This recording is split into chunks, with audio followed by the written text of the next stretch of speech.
Mike at Craft Beer Storm. Also founder brewer at Beara Brewing Co in glorious Portsmouth, New Hampshire. How are you guys doing? This week we're going to bring you interviews of individuals. We got a media room there. We were just in the room just discussing their companies, and there was lengthy interviews and really good stuff coming out from that. And first one is we had Zach and Heather, Crosby Hop Farm. Really good stuff. Excellent hops. They're based in Oregon. And good conversation. So let's get to it. Hey, we're here with Zach Schroerlucke and Heather Sorensen of Crosby Hop Farm, marketing manager and marketer. How are you guys doing? Doing great. Thanks for Awesome. letting us hang. Yeah, loving CBC. And I met them here at the conference, the Craft Brewers Conference, and I said, hey, let's get a room and talk about Crosby Hop Farm and all the good stuff, because everybody loves hops, everybody loves IPAs, and I smell some of the hops that you brought here. They're delicious. Yeah. I have ideas for new IPAs. So Okay. Awesome. So how are you guys doing today? Doing great. Thanks for letting us come hang out and chat. Cool. For sure. So I just wanted to, start off quickly about, Crosby Hop Farm and what you guys do there and what your roles are and how it came about and the whole history of it. Sure. So Crosby is a fifth-generation family hop farm. The family's been growing hops since 1900. It's going on about 119 years now. But what's interesting is the business model has changed, I'd say, within the last 7 or 8 years with the growth of craft, as well as our fifth-generation grower, Blake Crosby, who came in with a little bit of a different mindset than his father and his grandfather and his great-grandfather. He graduated college, I think, in 2007, grew up on the hop farm, was exploring opportunities all over the place, but if anyone remembers that time in U.S., the economy wasn't the greatest, so job opportunities weren't necessarily there. So he found himself, working on the farm as much as he could, earn some extra cash. Story goes, he had a trunk full of hops that he went into Portland to kind of sell to some of his buddies' breweries. Came back and did pretty well. And so he came to his dad and said, "Hey, Dad, I think I have kind of a new idea for our business." And the way hop farming kind of used to work and the way the business worked was hop farmers grow hops. They dry hops and they bale hops, and they sell those hops to vendors who then process them into hop pellets and sell them to breweries around the country or around the world. And that's what the big profit margins are right there. So sometimes as a grower, you can be a little bit handcuffed at times. And I know the hop market has been up and down over the last 50 years, so it could be a bit volatile. So Blake kind of saw this opportunity in this local Portland cell and decided to kind of restructure the business.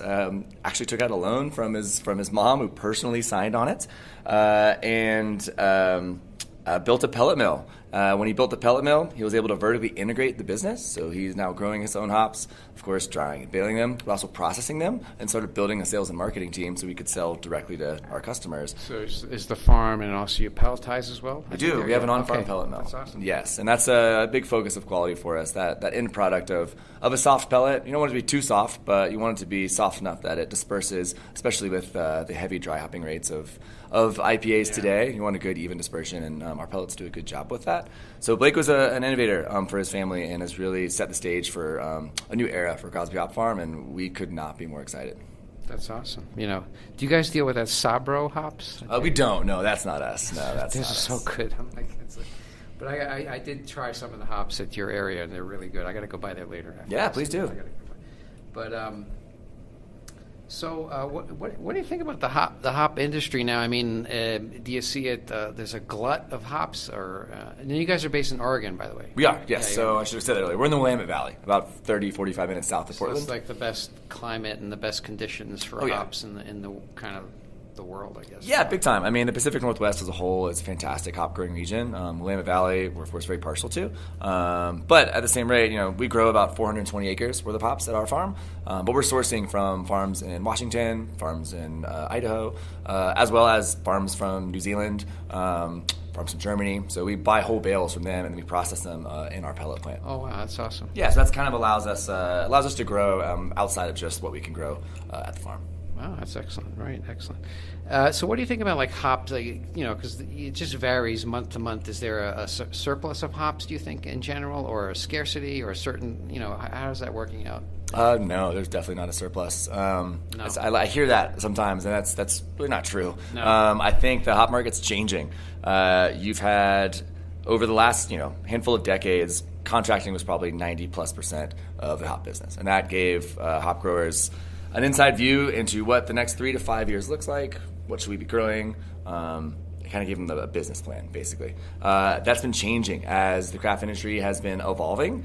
We're seeing a lot less contracting and a lot more spot hop purchasing. So the growers aren't necessarily getting the exact feedback they're looking for all the time. I'd say that's switched to probably somewhere around, I don't know, probably we're in like the 60 to 70% of our customers are contracted, and the rest are buying it on spot, and that's beginning to even out even more. So with that, I don't think there's an oversupply of hops whatsoever. I mean, we see proprietary varieties that are short constantly on the spot market. Those that contract it have it well taken care of. Yeah. And then as exporting is happening as well, craft beer isn't just happening in the U.S. It's happening all over the world, and they're looking for the exact same ingredients that our American brewers do. So you're seeing a lot of the bigger guys, including us. I mean, we're exporting hops around the world, to Australia, to Germany, to Canada, to South America. Yeah, it's very, like, sometimes the people get into hop contracts and they can't use all the hops, so they have to sell them, I guess, online. There's some hop websites where they can go and do that. And then, I mean, I've always had, it was a tough time to get really good hops, in terms of, so I don't think there is a surplus, like you said. No. And I think, what's interesting is, we had the great hop shortage of 2009, 2010, which was a challenge for a lot of brewers, and it really opened brewers' eyes to hop contracting, and that's was kind of the start, I think, of that over-contracting era that we're really starting to see flesh out right now. But there's a lot of young brewers that I think didn't experience that. I've never experienced a hop shortage, and I think that's driving this I buy spot hops only kind of mentality, which is great. I know it keeps you nimble. But when there is a shortage and all of a sudden Centennial becomes $14 and $15 a pound again, I think that will open some eyes that contracting is good for our industry. It gives us the information we need so we can provide the best quality hops at the best prices, and for the brewers. It's like a planning tool, so you know how much you have to produce. 100%. So how do you, so your fields, I mean, because I saw the video online, and just like the machine comes in and just takes the whole thing, and not picks them off a vine. Mm-hmm. You don't pick things off a vine. They just sweep the whole field clean. Yeah. So how do they, I mean, how does that manage? I mean, how much acres do you have, and what do you plant, and how do you do that? And how long do they take a while to grow, I guess? Yeah, totally. So they're perennial. So they come back every single year. We also dig up rhizomes and sell those as well. So our hops are in an interesting way, are kind of all over the world in a sense. So our public varieties, we can do that. We have 420 acres. It takes about a full year to grow a new crop. It really, all the baby hops start popping up, all the little shoots around nowish, honestly. Like about mid-April, late April, we start seeing things come out of the ground.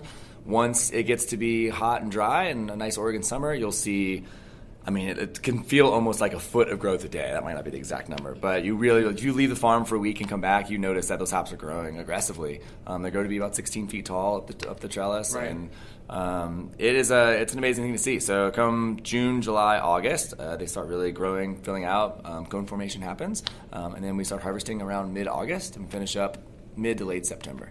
And wow. You had asked how many varieties, right? Oh, yeah. Yeah, so it's 10 varieties at the moment. 11 kind of. We've got a couple small rows of Golding that we keep in, 10 prominent, and then an extra one. What's your best-selling hop that you sell the most? Amarillo, I would say, for sure. Yeah, Blake actually, I think he still holds the record for highest Amarillo yield, at least in the U.S. I think they're growing Amarillo in Germany now, and they've had some record yields on bales per acre. That was the first year. Yeah. And Amarillo does great for us. I would say Comet is actually growing very fast for us. We're loving our Oregon-grown Comet. Centennial does very, very well for us. Idaho 7, though. Idaho 7's brand new, so we're the first farm in Oregon to grow Idaho 7. Kind of jokingly wanting to call it like Ida 7, or we don't know. That's a joke. We wouldn't really actually do that. So that's been pretty cool. And call it Idaho 007. Yeah. Like James Bond hops or something. I don't know. And we've got some plans to put some new interesting varieties in and some smaller lots, and I think it'll be exciting. How much acreage do you have, in your farm? 420 acres. 420 acres. Yeah. All right. And that's what we grow, and then we're sourcing. That's probably about 30% of the hops that we sell, and then we source the rest from partner grows all around the U.S. and around the world. And how many, say, when you harvest, like in August or whatever, I mean, how many pounds of hops do you get? Oh, that's a tough question. You got to do some math. Yeah. Yeah, so A lot. I mean, I'd say like the average yield per hop. Because you don't is- harvest the whole entire 420, right? Or, Oh, we do. We do. 100%. Oh, you do? Yeah, we do it in about 5 So they weeks. grow like Staggered. crazy there. Right. Well, you're in a Days. perfect climate. Like Right, I tried to it's- grow hops in New Hampshire, it didn't work out. I don't Yeah, know. so like hops technically will grow just about anywhere, Yeah. but if you can use them in beer is a different story. Yeah. Yeah, You yeah. want a lot of oils. You want all of those. A lot of big alphas, big aromas, and big flavors come from like the proper growing environment. Do you do anything with hop oils or no? We don't personally. At times we get some and we'll kind of resell it as a third party. We're working closely with Totally Natural Solutions on getting some of their products out in the market. Probably, we're hoping back half of this year, first half of next year, and that will be something more on that kind of concentrated hop product that a lot of brewers are looking for. Yeah, I was experimenting with hop oils. I don't know. I don't know. I got to figure it out. But Everyone's feeling the same we way. do. Yeah, we do. We just kind of dry hopping, throw them in, and circulate it like for 24 hours, and then that breaks everything down. And the hop cones, I don't even deal with hop cones. They get clogged. Yeah, I mean, I'd say 98% of our customers are using pellets. Yeah, the 2% that are using cones are like Sierra Nevada is a great example, and they make some fantastic beer. They have whole Sierra cone Nevada's awesome. hop brewing. They are absolutely wonderful at it. Yeah. So hops are in IPAs, yeah. and that's still a prevalent style. It won't go away. Everybody likes IPAs. Yeah. I like IPAs. Yeah.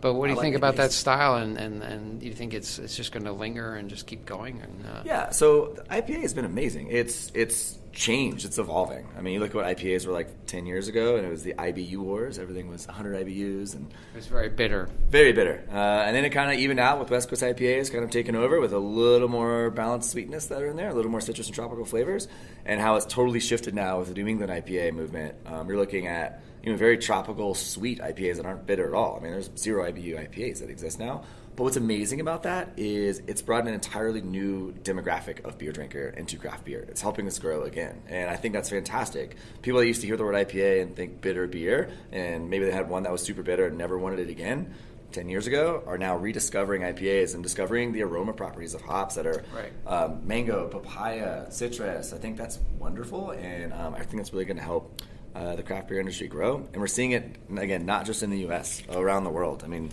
when you're in Australia and you're drinking something called a New England IPA in Australia, I think that is one hell of a compliment to a beer style to really, really take over the world. And we're Big seeing, thing, yeah. we're seeing also a lot of creativity in terms of what the brewers are doing and what they brought to the show to pour in our lounge. Like we have an India Pale Lager as well. Yeah, I had some last night. It was really good. Yeah. And then they cut us off. I'm like, I got too It's late. I was recording up here, and I'm like, You got to get down there. early. today. I know. Are you doing it again today or no? Oh, yeah, definitely. Awesome. Different beers every day, so we don't have the India Pale Lager on today. All right. That's okay. That was I'll be there. That was a really fun project to work on. We are so excited on that one. So how did that work out? I mean, you provided your hops to some brewers and say, hey, go ahead and use our hops and then bring it to the show. And how logistically does that happen, or laws, or I don't know, that getting into that, because like I can't sell my stuff outside of the state, but now you got to bring it from wherever it's made. Or do you do it in Colorado? Maybe Or give away my secrets? No, I want to know, because I want to do the same thing. Cool. So this project was awesome. So CBC is a big focus for our marketing team of Heather and I of what can we do to stand out as a brand. Last year we did a handful of collaborations, about 6 or 7 collaborations, and then poured a lot of our customers' beers that featured our hops, and that went really well. And we saw the reception was positive. And I personally love getting into the brew house. I think there's not a better opportunity to get to know your customer than being stuck in a 300 square foot area for 6 hours or 8 hours a day brewing beer. I think you really get to know how your hops are used, get to know what your customers like, what kind of beers are they brewing, and you just get a better look at what's going on. So we love to collaborate at Crosby. So we decided this year, all right, what is Crosby doing that's different, interesting? And we see a big growth opportunity outside of the U.S. of exporting hops around the world. We see the craft beer movement really exploding, and there's this wonderful community of brewers all around the world that are surprisingly tightly connected. So Heather and I were actually out drinking beer, trying to come up with a good idea. We're like, all right, we got to figure out something. And we wanted to focus on international movement, but we didn't want to leave the U.S. out of the equation, because the U.S. led this craft beer movement that's now taking over the world. And so we're like, all right, we love collaborations. Let's do international. Let's keep everybody involved. And so we decided to do 18 different beers. Each beer has one American brewer and one international brewer. 15 different countries were represented, and 36 breweries as a whole all came on board to do this. I basically gave them free reign. I said, all right, thank you guys for doing this. I kind of had to play matchmaker, pair everybody up. Everyone was super stoked. I don't think I got any no's, which I was absolutely amazed with. And the recipe collaboration kind of began. A lot of it started over emails and phone calls, and then brewers started flying from Europe or Australia or China. They flew over to the U.S. and helped brew the beers, which was amazing. We brewed all of our beer in the States, so that was my trick, is that I got all the international guys to fly over because I didn't really want to have to deal with importing beer from out of the country. I think there's some legal ramifications that I'm sure we could have handled, but I didn't. I had enough going on. I didn't want to deal with that one.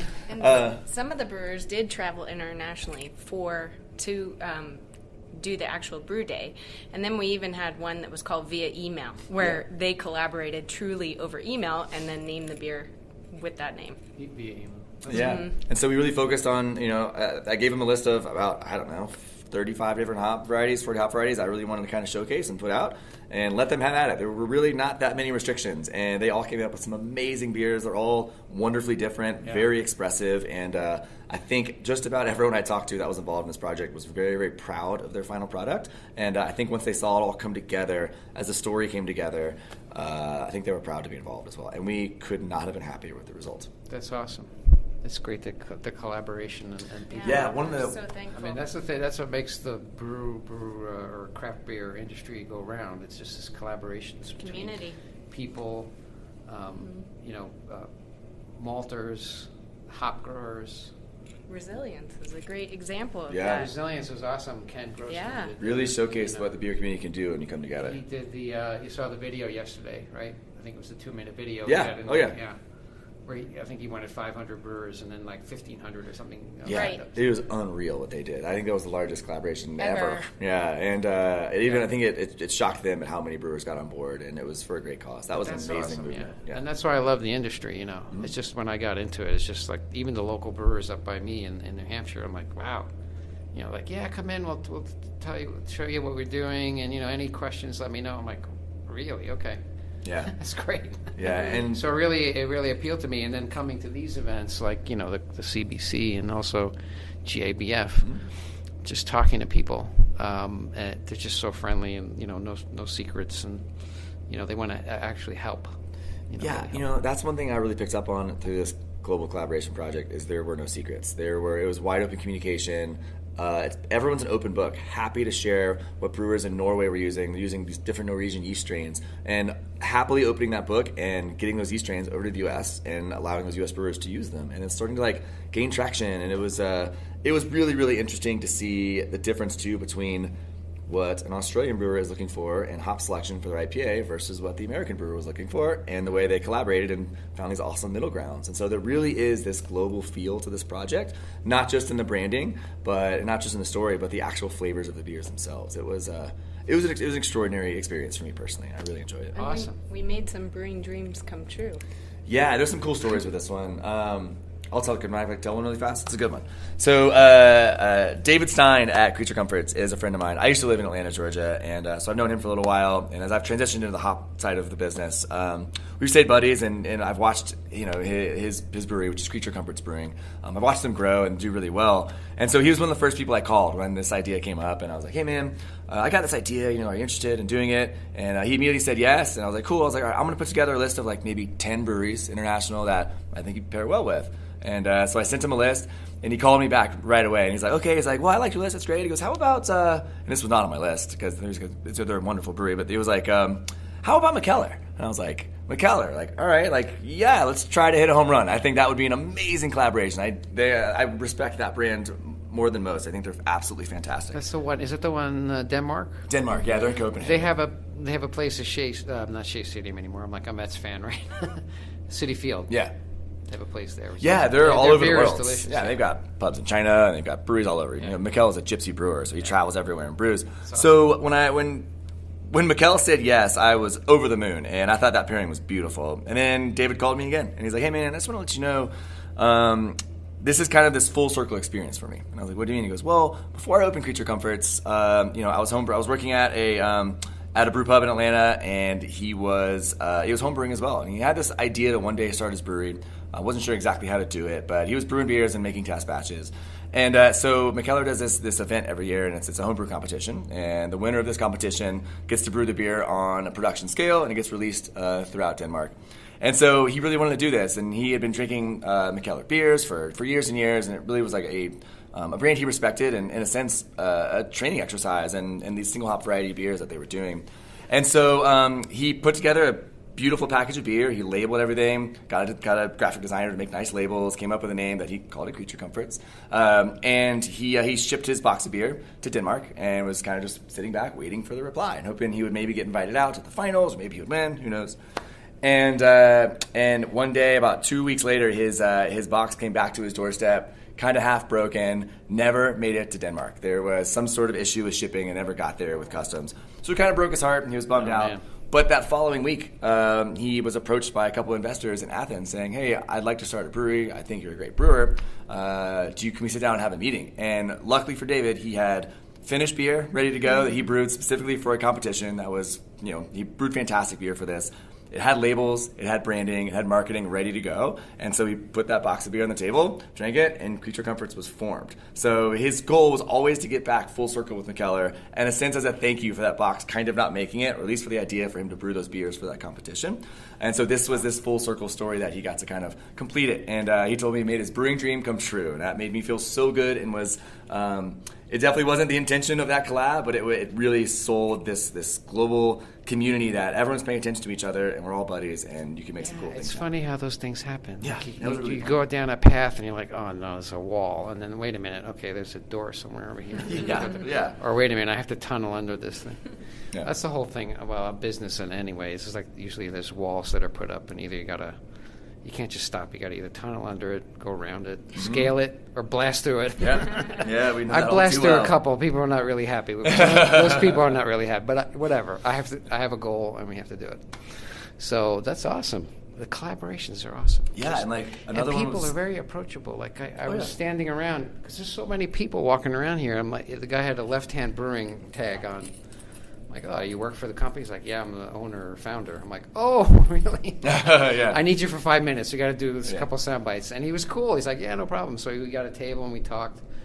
And it's just everybody's approachable, and just very, very friendly. And it's awesome. And speaking of brewing dreams, even for me personally, I mean, we did a beer with Sierra Nevada and Garage Projects, and again, two brands I really, really respect. And they, the fact that the Garage Project boys flew over from New Zealand to Chico just for the beer, I thought was amazing as it is. But there was a moment where I was sitting in my brew house with Pete and Joss from Garage Project. I had Tom Nielsen on my other side and Ken Grossman right in front of me, and we were just kind of hanging out, having a conversation, and it felt surreal. Like, how did this happen, and how did we get here? Yeah, unbelievable. And it really hit me when we left the brewery that day after brewing. It hit me hard. That was one hell of an experience that I will probably never happen again, and I really, really enjoyed it. Unless I can pull another project together and talk them into it. That's the idea. If it happened once, it can happen That's again. True. And you're very connected with a lot of different breweries and heavy hitters and Sierra Nevada. I mean, Jesus, they're awesome. Yeah. And they're connected with other people, so big time. Things can just happen, just continue to happen. So it's awesome. But hops are great. Hops make the world go round, the beer world go round. Definitely in our world for sure. So. And tell me about it, because you're in Crosby. What's your history? I think you were with Sweetwater before. Yeah, sure. So I'm from Atlanta, Georgia originally. I live in Portland, Oregon now. I started working at Sweetwater. Gosh, I'm 32. I started working there when I was 20 years old. This was and I was in college in Atlanta, Georgia, and I was my first job there. The way I got the job was very interesting. I had no money in college. A friend of mine worked at the brewery, and his job was a parking guy. And so what he would do is just have these orange flags and just make sure that cars would park in the right places and wouldn't park in the businesses around there. He got paid, I think it was $20 a day, but you got free beer. And in college, beer is worth more than money. I used to trade beer for haircuts, oil changes, just about everything. So it was my currency. Barter. So my buddy Jimmy, he came home and he was sick. He said, "Hey man," he's like, "I can't go to work today. Can you go fill in for me?" I was like, "What do you mean?" He's like, "Just wear my shirt and just show up and start parking cars. They will give you $20 and probably some beer." I was like, "Okay." This is before Sweetwater we didn't have HR at this time, so it was a different place there, and they were growing by leaps and bounds, and they're like my other family. So I did that, and then the next day I went back again without ever being hired and just kept the shirt, and I did that until I worked there for 9.5 years. I always say I technically never got hired at Sweetwater. I just stayed on. So I did the marketing guy thing for a while through college, and it was good. I fell in love with craft beer because of that. I mean, that was when I was 20. That was my first craft beer. I remember what it was. It was Sweetwater Georgia Brown, and I've never had a beer open my eyes and taste buds like that. And so I became very intrigued very quickly, fell in love with the brewing process, fell in love with the branding, and so I started giving tours, really loved that. I talk too much, so as I can tell, I have no voice from CBC this whole week. So I started giving tours, became the tour manager, became the bar manager, helped out on the brewing side a little bit, and I started working in the sales and marketing departments and helped open new markets. And then my last job there was doing marketing and helping out with branding and events, and I fell in love with it. And I met my wife there. I got married at the brewery. I actually got married in between 2 1,000-barrel bright tanks. Those were on each side of us. And I did the math. If you drank 1 gallon of beer a day for your entire life, it would take about 86 years to finish one of those tanks. And so I thought it was like a lifetime full of beer for a lifetime full of love. Yeah, I thought that was really cool. There's your statistic for the day. Yeah. And so I worked there for 9.5, almost 10 years. Those guys are my other family. I still visit them and call them and email them on almost a daily basis. And so I got an opportunity to move to Oregon. So I took it, wanted to do something different. When I landed in Portland, actually my first job was at a company called Brewvana. And I was doing marketing, and I was driving a beer bus giving brewery tours throughout Portland. I didn't know it at the time, but that was the greatest segue and sprint into learning a new beer community and meeting all the right people. Right, exactly. Worked out great. So one day, I did that for about 6 months, and one day I was drinking beer with a friend, and this guy named Bo Evers sits down at the table with me, and I looked at him, I was like, man, like, this guy looks familiar. Like, I've met this guy somewhere. And Bo Evers is our Southeast sales rep. And one of the last projects I did at Sweetwater before leaving is this video for a beer called Hash Sessions. We make a product called Hop Hash. It's a concentrated hop product. And I did the video work and was like the spokesperson for that, for the Sweetwater side of things. And on the other end of that, like the Crosby side of that video, was Bo Evers. And so all of a sudden I'm sitting here like kind of like thinking who this guy is. And like I like got to meet him, like, hey man, I'm Zach. Like I think we met somewhere, and we started talking. And he said he worked for Crosby, and I was like, I remember who you are. I was like, you are the guy in the Hop Hash video. And he's like, oh, you're the Sweetwater guy. And so one beer turned to like 6 beers. And eventually I was like, man, like, I find your job very intriguing. It's very interesting. I think that side of the business is exciting, and it's growing, and it's changing. I was like, how does one work at a hop farm? I was like, do you apply online? What do I do? And so he's like, hey, he's like, why don't you meet up with myself and Blake Crosby next week, and we'll grab a beer at a place called the Upper Lip in Portland. And I said, all right, cool. And so we went there, and when I met Blake, it's funny, we didn't really talk about my previous career other than I worked at Sweetwater. We started talking about music and drums and creativity. Blake Crosby's an awesome drummer. He's in a band in Portland. Well, you were in a band too or something, yeah, right? Yeah, I was in a band. I toured for a while. Actually, the reason I lived in Atlanta, so I'm going way back now. After graduating high school, I went to Appalachian State in North Carolina for 1 year. Loved it. Absolutely loved that place. And when I came home for summer, a friend of mine's band was doing really well. They got signed by Universal and were about to go on tour, and they lost their drummer. So I jumped in and did that, saw it as an opportunity I couldn't pass up, took a year off of school. Did that for a while. Unfortunately, we didn't make it. We didn't make it big. So about a year and a half later, we kind of split apart, and I decided just to stay in Atlanta and went back to school at Georgia State University to learn to do marketing. And that's why I kind of accidentally got that job at Sweetwater. I was just in the right place in the right time. And it really, looking back on it, it's crazy how that one decision of me staying in Atlanta just to play in a band has pretty much paved the path of my life after that. So it's been interesting. So that's kind of a long story. And Blake and I started connecting on drums and music and what we loved about the beer industry and about things like quality and authenticity and doing good, making sure your business is doing good for the community and the people around you. And same thing. One beer turned to like 3 or 4 beers, and about a week later, I was on the farm working for Blake. And it's been unbelievable ever since. He is a fantastic person to work for, full of empathy, he's smart, he's a very intelligent person, and is young, excited, and is looking towards the future always. And he gives me all the tools I need. We always say, he basically allows Heather and I to, if we can dream it, let's make it. And we Is he here? Is Blake here? Yes, yeah. I met his wife last night. She's very nice. Oh, he's not married. So you met a different person. Unless she's... Brian Crosby. It's probably Brian Crosby you met. Who's Blake Crosby's uncle. Oh. Yeah. All right. So, yeah, there's a lot of Crosby's I'm Mrs. Crosby. I'm like, oh, really? I'm like... That would be Linda Crosby. Yeah. Linda's lovely. And then Blake's dad is here as well, Kevin Crosby. A lot of Crosby's today. Somehow. Yeah. So tell me, one more question about jumping out of the plane, the flying fish suit. I got to ask that. Now, what do you do? Do you have I know we're getting off hops, but just quickly, because I'm just curious. Do you have a parachute or what? What's the story? So I did that time, yes. So we, and I was at Sweetwater, we participated in the Red Bull Flugtag event, which is you build your own human-powered flying machine. This is a funny story. All right, so we built this plane. We built it at the brewery, and I am not a plane builder, and by no means am I. And so we got a buddy who was at Georgia Tech. We gave him a bunch of cases of beer to help us design a plane. And on paper, it looks pretty good. And we made it, and we thought it would probably fly, maybe. If anyone doesn't know what the Flugtag is, we did it in Miami this time, and it's this big platform. It's 30 feet off the water, and you have 4 people push this plane off of the platform, and there's a person piloting it, and whoever goes the furthest wins. So we made a big flying fish. Sweetwater has a trout as their logo. So we made a big flying fish, and we did the whole thing. So my wife, Sabrina, she is about 100 pounds. She's the lightest person that we knew at the brewery. She worked there with me as well. And so she was the pilot. So I pushed, at that time, my girlfriend at the time, I pushed my girlfriend off a 30-foot ledge and just kind of hoped for the best. And she rode it all the way down. It crashed in glory. I think it fell apart as soon as it hit the water, but it was hilarious. So as a thank you, my boss, Freddie Bench, the owner, said, hey man, he's like, and you built this plane and you put a bunch of extra hours in, like you can do anything you want in Atlanta. What do you want to do? And I said, well, I've never jumped out of a plane. And he goes, all right, I'll pay for you to go skydiving. He's like, as long as you wear your flying fish suit that you wore at the Flugtag. And I was like, okay, so it is a skin-tight suit that was tie-dye with big wings on the back of it, and I indeed jumped out of a plane wearing that thing, and it was a ridiculous day, but a pretty cool thing that I don't know of very many other industries that would make something like that happen. You just never know what's going to happen, right? Yeah. All right, that's the story. All right, cool. Man, I jumped out of a plane too, actually, but it was someone else. It was a tandem. Oh, no, I was definitely tandem. I am not a skydiver. I did it once and will not do it again. One was enough for me. That was plenty. That was pretty cool.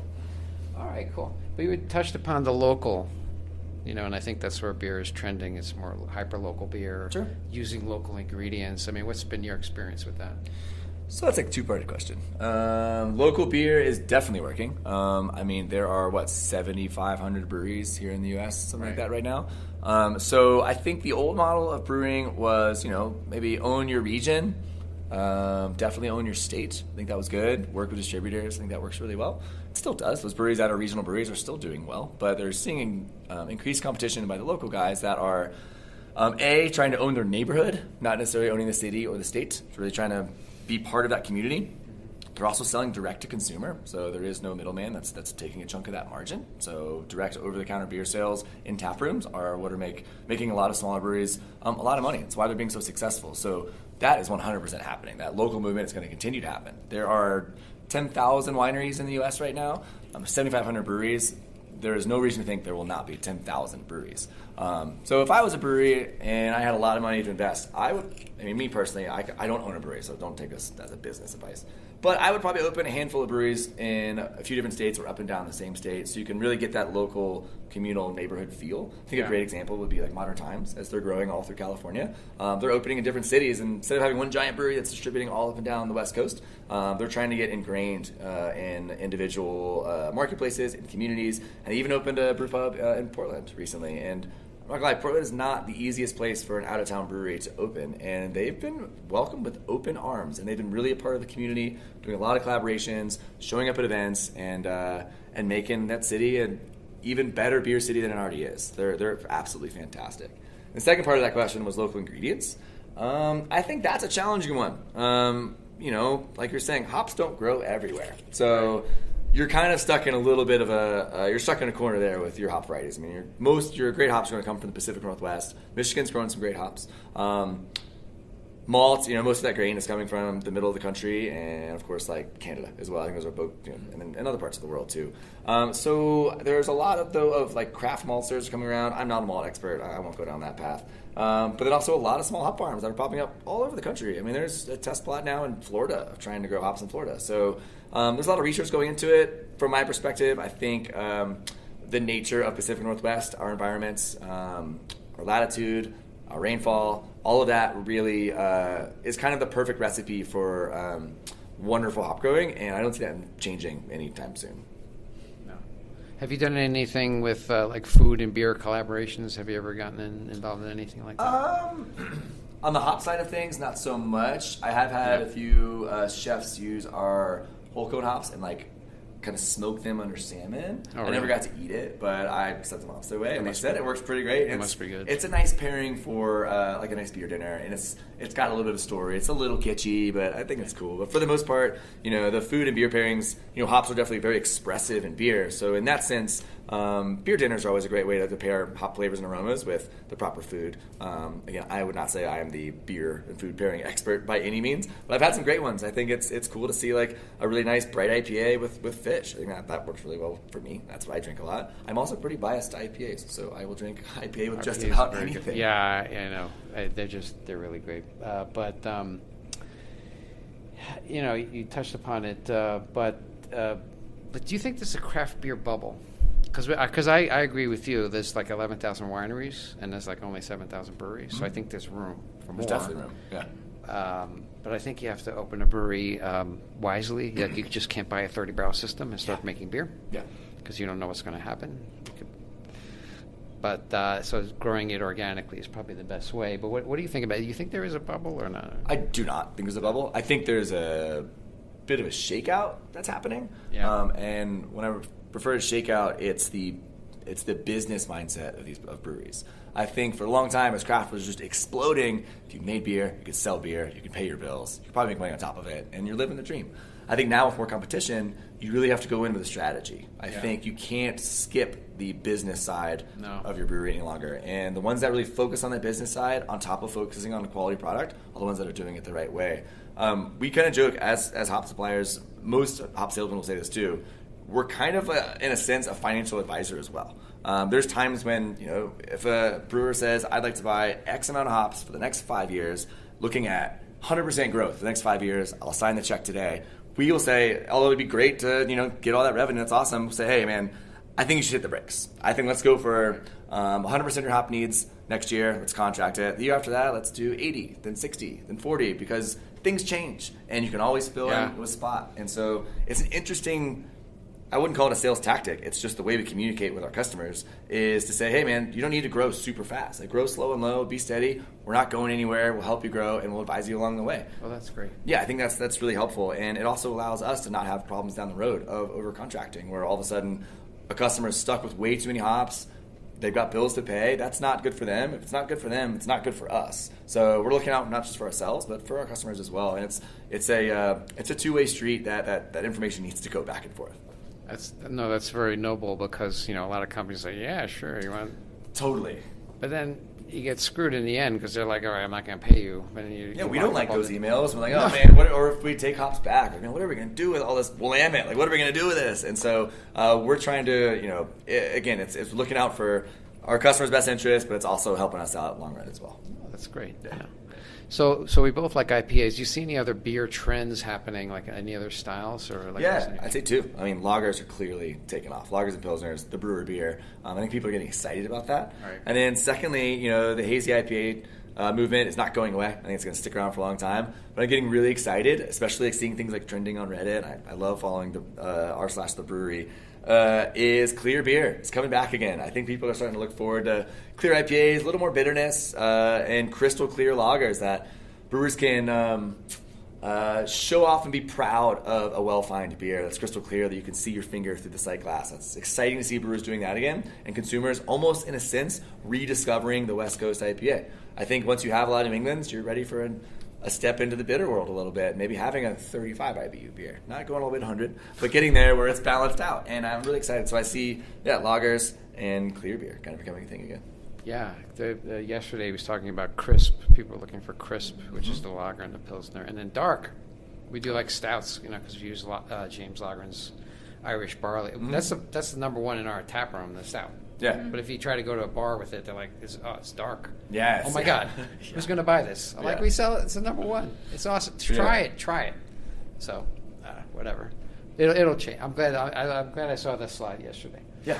But okay, I want to wrap it up. I don't want to keep you guys here. Sure. But so Zach and Heather, how can people find you if they want to get some more information about CrosbyHops.com is probably the easiest way to find us. You can shoot us a message that way, or all of our account managers, their email addresses are on there, phone numbers. Give us a call. Find us at a trade show.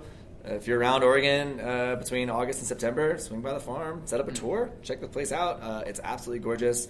Oregon in the summertime is paradise. So, in Portland's 30 minutes up the road, so it's a good time to visit. But yeah, the website's probably the best way, and we're always traveling and game to have a beer. So let us know. I just add to that, follow us on Instagram. There you're gonna see where we are at, and where you can find some Crosby hops inside beer as well, like collaborations.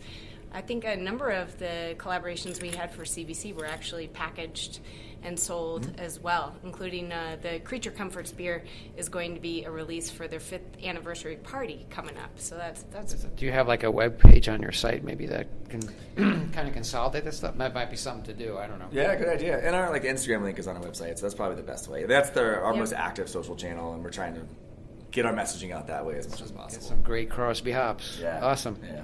All right, guys, I appreciate you being here. Thank you for taking the time out. I know Thanks you're for busy. saying.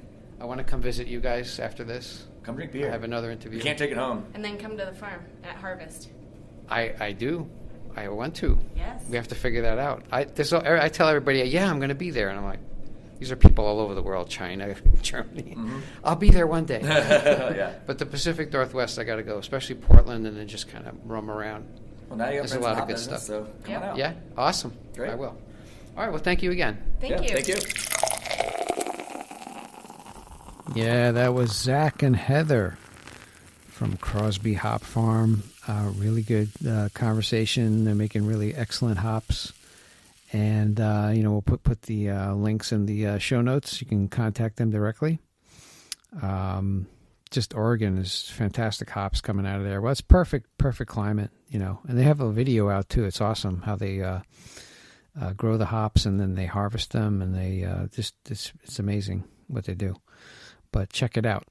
And if you like what you're hearing, you like our content, you like this podcast, tell a friend, tell 10 friends. Go on iTunes. Do me a favor. Please go on iTunes. Give me a rating. Give me a review. Let me know what's happening. Contact me directly if you want. Michael at crapbeerstorm.com. And let me know if you have anybody that you want me to interview. I'll interview them. Or just comments and questions. That's fine. Let me know. All right, guys. We will see you on Wednesday with another awesome interview. Well, until then, take care.